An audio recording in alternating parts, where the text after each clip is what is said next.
Browns take on the Steelers, 1 p.m. Eastern kickoff at Heinz Field in Pittsburgh.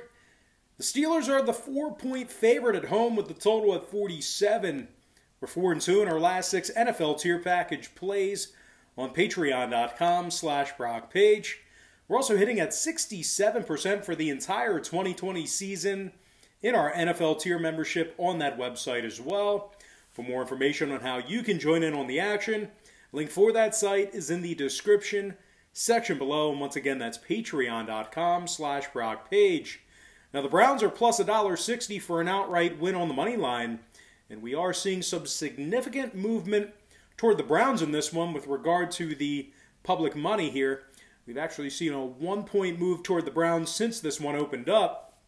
We also saw a 30-cent fade of the Steelers with regard to the money line.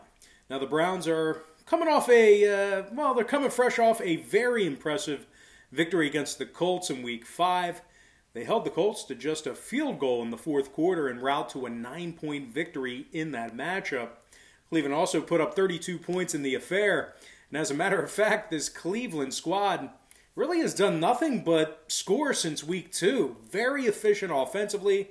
They've put up 32 points or more in their last 4 straight.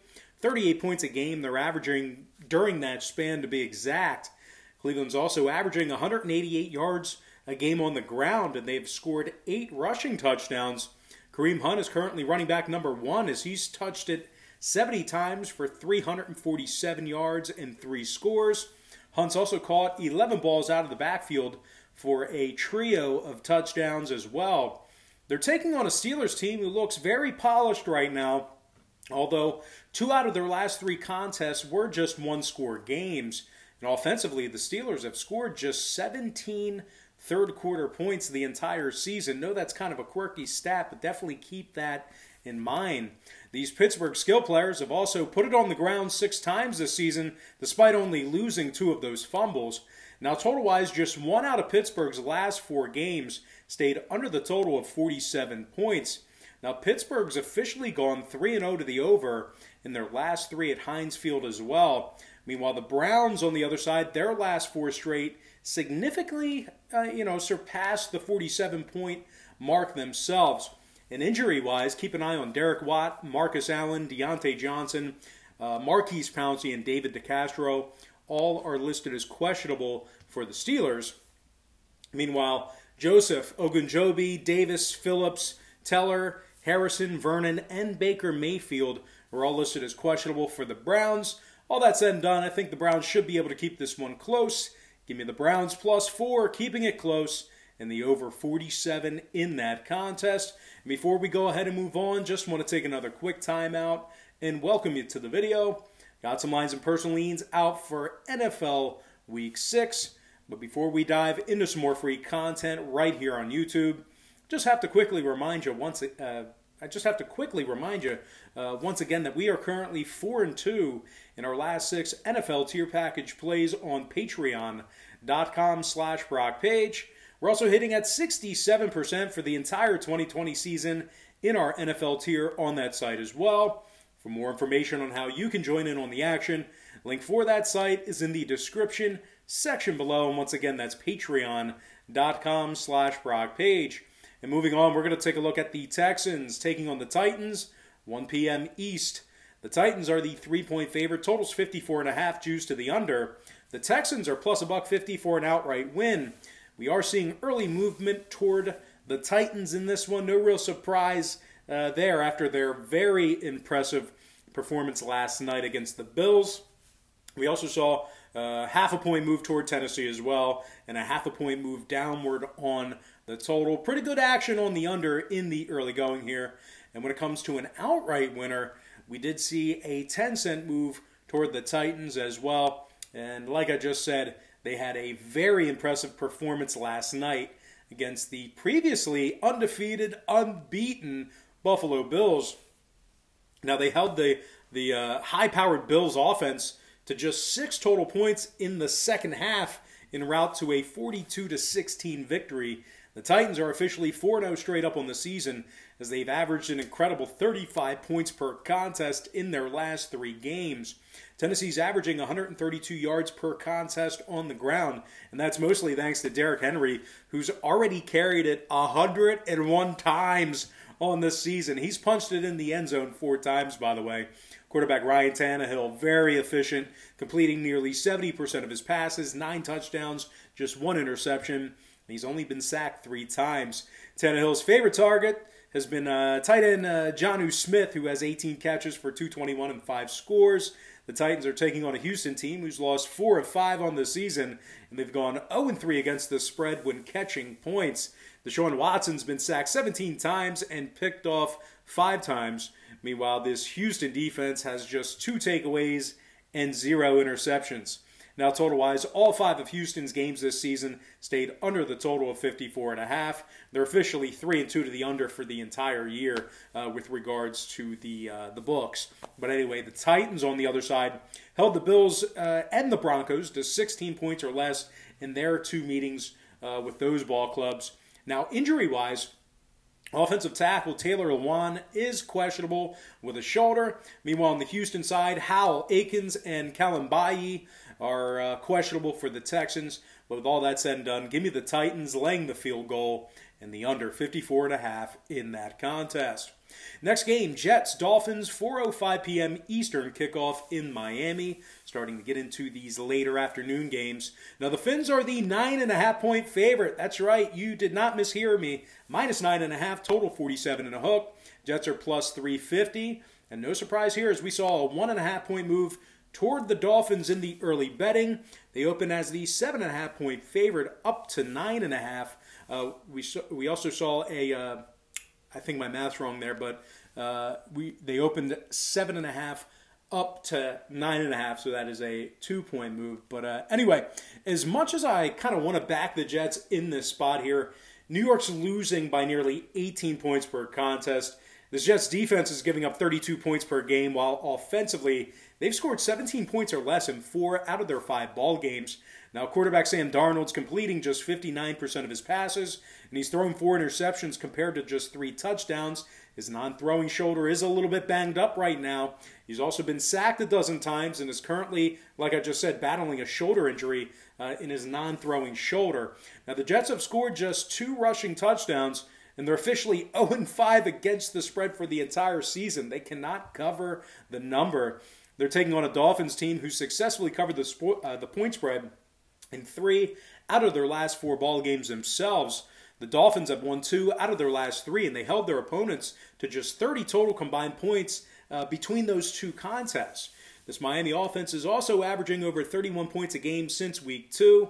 Ryan Fitzpatrick's completing 71% of his passes for over 1,300 yards and 7 touchdowns. His favorite target's been Devontae Parker, who's caught 26 balls for 329 yards and 2 scores. And big tight end Mike Gesicki has also caught 18 balls for 281 and a couple of scores. And if, for you PPR league guys out there looking for a flex guy on the cheap, running back Myles Gaskins caught 23 balls out of the backfield and has rushed for 249 on the ground as well. Now, the Dolphins are currently averaging 104 yards per contest on the ground. And when it comes to the total on this one, 3 out of Miami's last 4 contests got over the total of 47.5 points. Meanwhile, the Jets saw their Week 4 contest against the Broncos fly way over the posted total. New York's given up 30 points or more in their last 4 straight. Now, when it comes to the injury report in this one, we got a list of guys here you may want to be on the lookout for. Perriman, Darnold, Austin, and Becton are all questionable for the Jets. Meanwhile, Smith and Lawson are questionable for Miami. Godcho is out with a bicep. Terrible injury there. But with all that said and done, give me the heavily favored Dolphins minus 9.5 and the over 47 and a hook in that game. Next matchup, Packers-Bucks, 4:25 p.m. Eastern start time. The Packers are the 2.5-point favorite on the road. Total's 54 flat. The Buccaneers are plus $1.15 on the money line. And if you like them to cover, they're plus $1 catching the 2.5. Now, we've seen a 0.5-point fade of Tampa Bay with regard to the spread, in the early wagering here.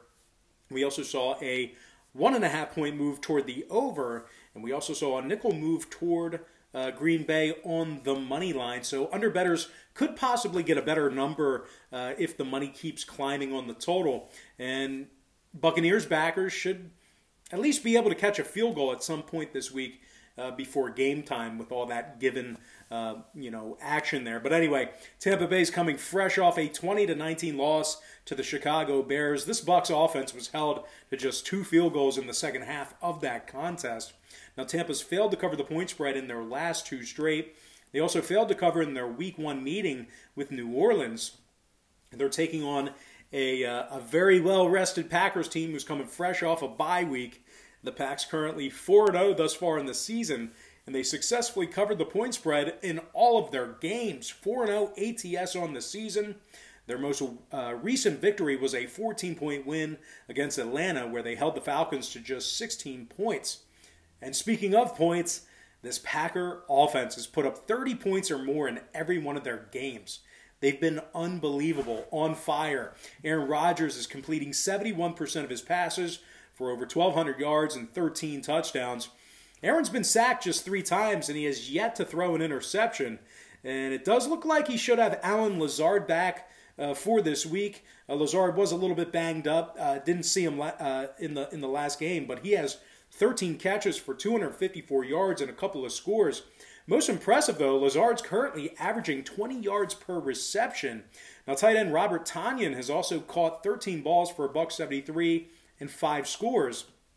But the Pack, they're not just getting it all done through the air. Running back Aaron Jones has carried it 65 times for $374 and 4 rushing touchdowns.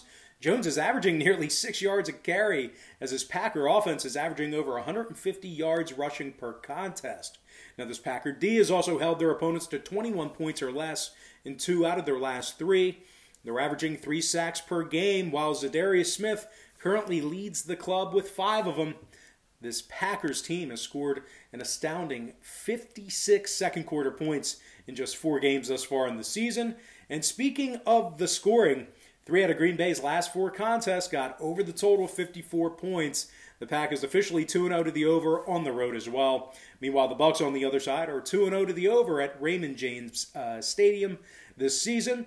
And when it comes to the injury report, McCoy, Watson, Godwin, and Vaughn are all questionable for the Buccaneers. Keep an eye on Godwin. If he doesn't play, it's going to be tough for Tom Brady. Now, on the other side, Adams, Lewis, Gary, Clark, Sullivan, and Barners, and King are all questionable for the Packers. Give me the Green Bay Packers laying the points and the over 54 in that contest. All right, next matchup, Sunday Night Football, Rams-Niners, 8:20 p.m. East. The Rams are the 3-point favorite on the road. Total's 51 and a hook. San Fran's plus $1.60 for an outright win. Now, we saw a 20-cent fade of the Niners on the money line. Not real surprised about that. We also saw a 1-point move upward on the total. Looks like most of the early money's on the Rams and the over. Now, underbettors should be able to get an extra half a point at some point in the week. And I would actually look for Niners backers to at least be able to catch 4 points at some point in the week as well. The Niners have lost their last 2 straight, both to incredibly lackluster opponents in the Dolphins and the Eagles.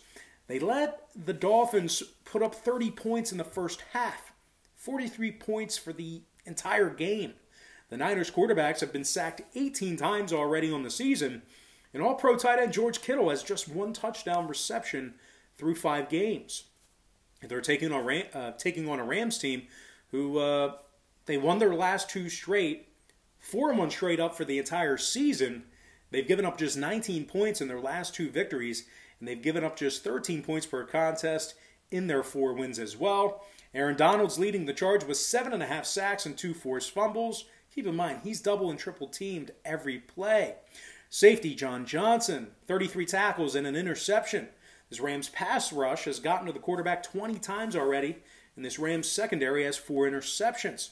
But it's not just all defense in Los Angeles. This Rams offense is averaging over 27 points per contest and 140 yards on the ground. They have 2 running backs over 200 yards already on the season. Darrell Henderson's touched it 58 times for 260 and 3 scores. And Malcolm Brown's also carried it 53 times for 213 and a couple of scores himself. Both backs are also averaging over 4 yards per carry.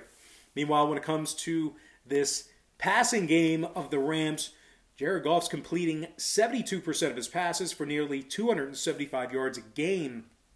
Cooper Kupp and Robert Woods have over 660 receiving yards combined and 4 scores. And when it comes to the total in this one, LA's last 2 straight contests stayed well under the total of 51.5 points. Their Week 1 contest against the Cowboys also stayed well under that number. Meanwhile, on the other side of things, the Niners saw 4 out of their last 5 stay under the total of 51.5 themselves. San Fran's officially 2-1 to the under at Levi's Stadium this year. Now, injury-wise, we have Mosley, Johnson, Webster, Alexander, and Jones all questionable for San Francisco. And, of course, quarterback Jimmy Garoppolo has also been ruled as questionable. He's battling an ankle injury. Meanwhile, on the Rams side of things, just linebacker Micah Kiser and offensive tackle Bobby Evans have been listed as questionable. Fairly healthy Rams team right now. Give me the Rams laying the field goal on the road and the under 51 and a hook in that contest. All right, next matchup, Monday Night Football. First of a doubleheader. I'm talking about the Chiefs taking on the Bills. 5 p.m. Eastern kickoff. Kansas City's currently the 3.5-point favorite with the total at 57 and a hook. And despite their 1-score loss to the Raiders this past week, the Chiefs are still 4-1 on the season, and they average 30 points per contest. Now, the Chiefs have actually scored 61 second-quarter points on the year. Patrick Mahomes has thrown for nearly 1,500 yards already on the season, 13 touchdowns, just 1 interception. His favorite target's been Travis Kelce, who's caught 32 balls for 405 yards and 3 scores. Tyreek Hill's also caught it 22 times for 364 and 4 TDs. But it's not just an exclusive passing attack either. They're running it for nearly $120 on the ground per game as well. Rookie Clyde Edwards-Helaire has carried it 81 times for 344 yards and a touchdown. He's also caught it 17 times for $169 out of the backfield. They're taking on a Bills team who was just shellacked last night by the Tennessee Titans, 42-16. This Bills defense has been rather porous this season, giving up over 28 points a game. Now, Buffalo's found some significant difficulty in establishing a run game offensively as well. Their top rusher is averaging just 3.9 yards per carry, and he's only got 1 touchdown. And as a matter of fact, this Bills rushing attack is gaining less than 94 yards a game on the ground.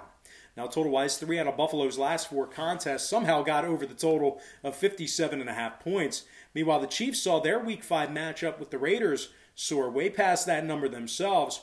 Now, injury-wise, when it comes to the injury report, Sammy Watkins is questionable. Osemele's out. Meanwhile, on the other side for the Bills, Moss, Spain, Milano, Brown, White, and Knox are all questionable. Some very big names for Buffalo, some very key players. Give me the Chiefs laying the points and the over 57.5 in that contest. Next and final matchup of the show, Monday Night Football Part 2.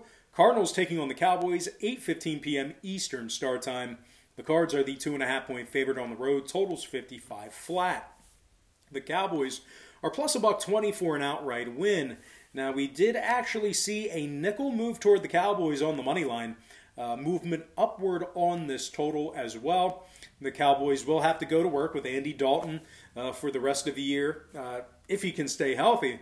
62% career completion percentage. He was sacked 278 times in his 9 seasons in Cincy before coming to Dallas. The Cowboys barely squeaked by the winless Giants in Week 5 after Dak went down.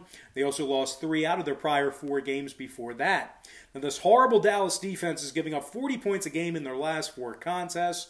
Dallas has also failed to cover the point spread in their last 3 straight at Jerry World. They're officially 0-2 against the spread this season when catching points. This Dallas secondary has just 1 interception on the season, and the entire defense has just 3 takeaways. Now, the Cowboys are taking on an Arizona Cardinals ball club who's coming fresh off a 20-point victory over the New York Jets, held them scoreless in the first and fourth quarters, respectively. Now, the Cards are 3-2 on the season, and they're giving up just 20 points per contest. Their defense has sacked the quarterback 14 times and recovered 2 fumbles. Linebacker Jordan Hicks has 42 tackles, 5.5 tackles for loss. He is all over the field this year. Devondre Campbell also has 41 tackles and 2 tackles for loss. This Arizona offense on the other side has put up 21 points or more in all 5 of their games this season as well. And as a matter of fact, they're scoring almost 27 points per contest on the offensive side of things. Kyler Murray's completing 70% of his passes for 8 touchdowns and 260 yards a game. Kyler's also run it in 5 times on the ground as well. His favorite target's been DeAndre Hopkins, who has a staggering 45 receptions for 528 yards. This Cardinals ground attack is also rushing for 141 yards per game. Now, total-wise, Arizona's 4-1 to the under for the season. 2 out of their 3 road games stayed under the line. Meanwhile, the Cowboys, once again, are going to have to go to work with their backup quarterback, Andy Dalton. Now, injury-wise, obviously, Dak Prescott out for the season for Dallas. Also want to take a look at defensive tackle Tristan Hill, as he's been ruled out after he tore his ACL against the G-Men. Now, the Cardinals on the other side, they're going to have to go to work without linebacker Chandler Jones, who tore his biceps. Very gruesome injury. He's done for the year. Also, keep an eye on Kennard, Banjo, Lawrence, and J.R. Sweezy, as all of those guys are listed as questionable for Arizona. Having said that, though, I still like the Cards in this spot here. Give me Arizona minus 2.5 and the under 55 in that contest. All right, guys, that's going to do it for me. Don't forget to check me out on Patreon. If you guys decide to get a package here today, just keep in mind we'll bill you the day you sign up and then the first of every month following that. But most importantly, guys, got to thank you for joining me right here on YouTube. Really hope you enjoyed all this great free content, all this great free information. And with that said, happy Wednesday to you. Happy hump day to you. And I look forward to seeing you later on today on my website at patreon.com/BrockPage.